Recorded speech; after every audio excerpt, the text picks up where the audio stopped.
যে 7x minus 5y is two 3x plus 4y এর যে অনুপাত 7:11 এটা আছে।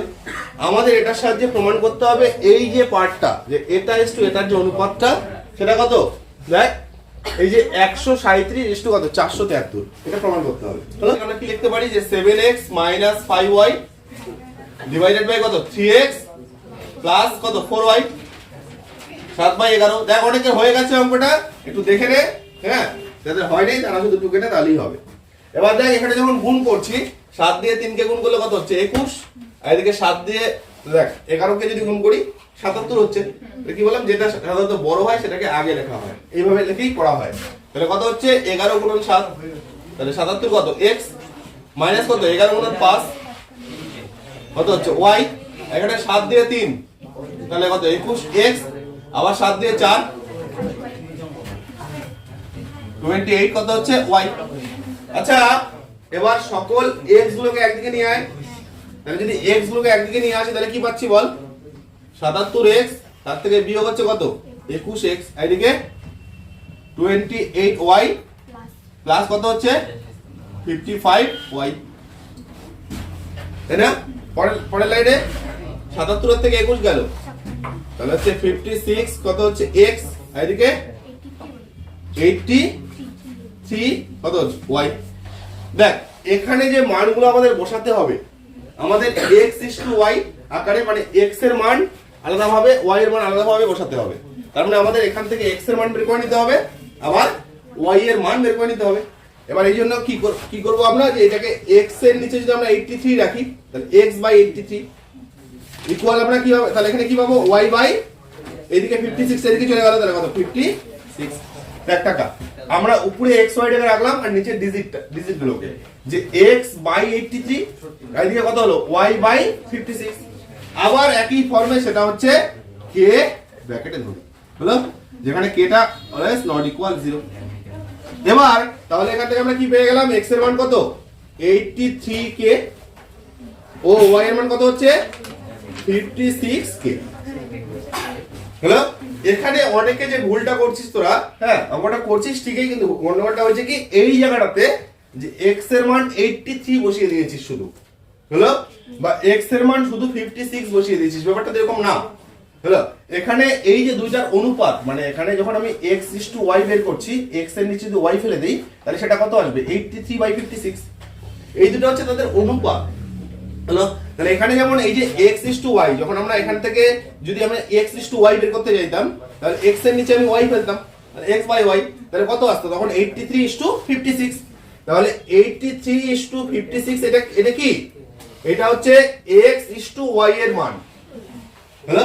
তাহলে পার্টিকুলার এইটা তো অনুপাত হিসেবে মানটা, এটাই যে x এর মান এমনটা তো না, কারণ এখানে তো এমন হতে পারে যে 83 into 2 আর এদিকে আছে 56 into 2, তাহলে তো 2 কেটে গেলে কি হচ্ছে 83:56, তাহলে তো x এর মানটা দ্বিগুণ হয়ে যাচ্ছে। কেন, আমি যদি এখানে 3 দেই, এখানে যদি 3 থাকতো তাহলেও তো হতে পারতো হলো। তাহলে x এর মান যে কোনো মান হতে পারে যেটা 83 এর গুণিতক, তাই তো? আবার এখানে একই রকম ভাবে এটা y এর যে মানটা সেটা 56 এর গুণিতক, ওই জন্য আমরা ইন জেনারেল এই যেখানে 2 3 4 5 সেটা -1 -2 -3 এরকম হতে পারে, এই জন্য আমরা ইন জেনারেল সেটা কি ধরে নেই, k ধরে নেই হলো। আর k টাকে নট ইকুয়াল 0 লেখা হয় কেন, কারণ k টা যদি 0 হয়ে যায় তাহলে এখানে এটাও 0। দেখ 83 into 0 এটা কত 56 into 0, তার মানে তো এটাও 0 এটা 0 হয়ে গেল, ওই জন্য k টাকে সর্বদা কি নট ইকুয়াল 0 ধরে রাখা হয়। তাহলে আমরা দেখলাম এখান থেকে যে x এর মানটা কত 83k আর y এর মানটা কত 56k হলো। সুতরাং এবার আমরা যেটা বের করতে বলছে এই লাইনটা টুকে নেব। সুতরাং আমাদের এখানে কি আছে, আমরা যদি লেফট হ্যান্ড সাইড টুকে নেই, এখানে কি দেওয়া আছে বল, 3x মাইনাস কত 2y ইজ টু কত, দেখ 3x প্লাস 4y হলো। তাহলে এখানে 3x বল, এবার 3 into x এর মান কত, x এর মান 83k, তাহলে 83k মাইনাস 2 into y এর মান 56k, এদিকে 3 into কত 83k প্লাস 4 into 56 যারা করছিস আমাদের বল না, এটা গুণ করলে কত হবে? যারা করে ফেলছিস কর, আমাদের বল। 249 কে কয়টা? 112 কে। এটা 49 কে 200 কে। এটা বিয়োগ করলে তাহলে 127, তাই না? 27 না 37? 37, তাই তো? 137 কে। এদিকে তাহলে 473 কে। উভয় দিকে অনুপাত, যেহেতু কে কে আউট হয়ে গেল, তাহলে কত আসছে? 137, এদিকে 47। পাইলি? তাহলে লক্ষ্য কর, এই যে অনুপাতটা আমাদের লেফট হ্যান্ড সাইড, এটাই বলছে আমাদের রাইট হ্যান্ড সাইডে দেওয়া আছে, দেখা 137 ইস টু কত? 473। এটাই হচ্ছে কি হচ্ছে রাইট সাইড প্রমাণিত। ক্লিয়ার? তাহলে এইভাবে আমরা একদম পরের নাম্বারটা সেম ভাবে করে নিবি। হ্যাঁ দাদা ভাই, হয় নেই যে এই যে নির্দিষ্ট অনুপাত যেটা দেওয়া আছে, সেই অনুপাত থেকে আমরা x এর মান এবং y এর মান বের করে নিলাম। এরপরে কি, এই যে এই পার্টটা আছে, আমরা এখানে x এর মান এবং y এর মানগুলো বসিয়ে দিলে, লেফট হ্যান্ড সাইডে যদি মানগুলো বসিয়ে দেই, তাহলে আমরা সহজেই রাইট হ্যান্ড সাইডটা পেয়ে গেলাম। ক্লিয়ার? কর। হ্যাঁ দেখছি। আচ্ছা এই এবার দেখ, এবার হচ্ছে 8 এর 1 2 হয়ে গেছে, তাই তো? 8 এর 3 নাম্বার,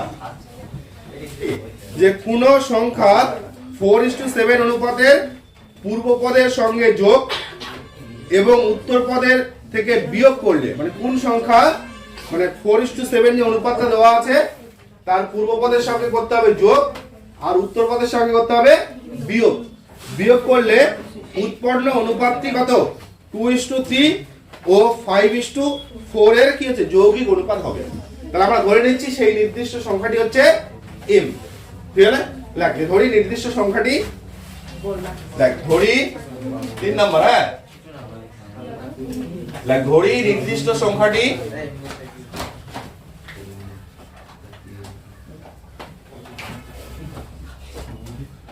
কত হচ্ছে? ইকুয়াল হচ্ছে, শর্ত অনুসারে কি বলছে বলতো? আচ্ছা, যে অনুপাতটি দেওয়া আছে, অনুপাতটি কি দেওয়া আছে? প্রথমে অনুপাতটা বল। 4:7, তাহলে 4:7 এটা হচ্ছে অনুপাত, তার মানে 4/7, তাই তো?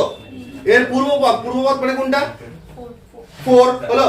সেই পূর্বপদের সঙ্গে m টা কি করব? যোগ করব, তাহলে প্লাস m। আচ্ছা, এবার উত্তরপদ কোনটা? 7, তার থেকে কি করব? বিয়োগ করব, তাহলে মাইনাস m। এই যে পূর্ব যে অনুপাতটা দেওয়া আছে, তার পূর্বপদের সঙ্গে যোগ আর উত্তর পদের সাথে কত? বিয়োগ। তাহলে বিয়োগ করলে যে অনুপাতটি পাওয়া যায়, সেটা কি বলছে? ওই যে 2:3 আর 5:4 এর কি হচ্ছে? যৌগিক অনুপাত। তাহলে 2:4, তাহলে 2:3 আর 5:4 এর যৌগিক অনুপাত যদি আমরা করি, তাহলে উপরে কে কে যাবে? তাহলে উপরে কে কে হচ্ছে? পূর্বপদ গুলো। তাহলে কত হচ্ছে? 2 আর 5। তাহলে উপরে হবে 2 × 5 আর নিচে বল, নিচে কত? দেখতো 3 × 4 হবে, তাহলে নিচে হচ্ছে 3 × 4। হয়ে গেছে, ডিস্টার্ব করিস না, অনেক ডিস্টার্ব হয়তো হয়ে গেছে, চুপচাপ থাক না, কয়েকদিন কিন্তু হয় নাই, তাহলে করে নে। দেখ কি হচ্ছে, তাহলে বোঝা গেল যে প্রথমে পূর্ব পদের সঙ্গে করলাম যোগ আর উত্তর পদের সঙ্গে করলাম কি? বিয়োগ। তাহলে বিয়োগ করলে যেটা হলো, সেটা হচ্ছে এই যে দুইটি অনুপাত 2:3 আর 5:4, এদের যে যৌগিক অনুপাত, সেটা কি হয়? প্রথমে পূর্বপদ মানে প্রথমের যে মানগুলো কত আছে? 2 আর 5 দেখতে পাচ্ছিস, তাহলে উপরে হলো 2 আর 5, আর নিচে কত দেখতে পাচ্ছিস? পরে 3 আর 4, তাহলে এই জন্য নিচে 3 আর 4। বুঝা গেল ব্যাপারটা? এবার 2 দিয়ে যদি এখানে 4 কে কাটি, কত পাইলাম? 2। তাহলে 4 + m আর নিচে 7 - m ইকুয়াল কত হচ্ছে? 5/6। এখান থেকে সহজেই তোরা m এর মানটা বের করতে পারবি, তাই তো? m এর মান যদি বের করিস, দেখ প্রথমে প্লাস আকারটা আগে নে, তাহলে কত? 4 × 6 24, তাই তো? প্লাস কত? 6m, এদিকে 5, দেখ 7 × 5 মাইনাস কত হচ্ছে? 5m। এবার m গুলোকে একদিকে কর, 6m প্লাস কত হচ্ছে? 5m, তাই না? আর এদিকে কত হবে 35 মাইনাস 24। তাহলে এখানে 5 যোগ 6 11 m, এদিকে 35 থেকে 24 গেল আবার 11, তাহলে বা m এর মান কত হচ্ছে 11 কে 11 দিয়ে যদি ভাগ করছিস তাহলে কত হচ্ছে 1।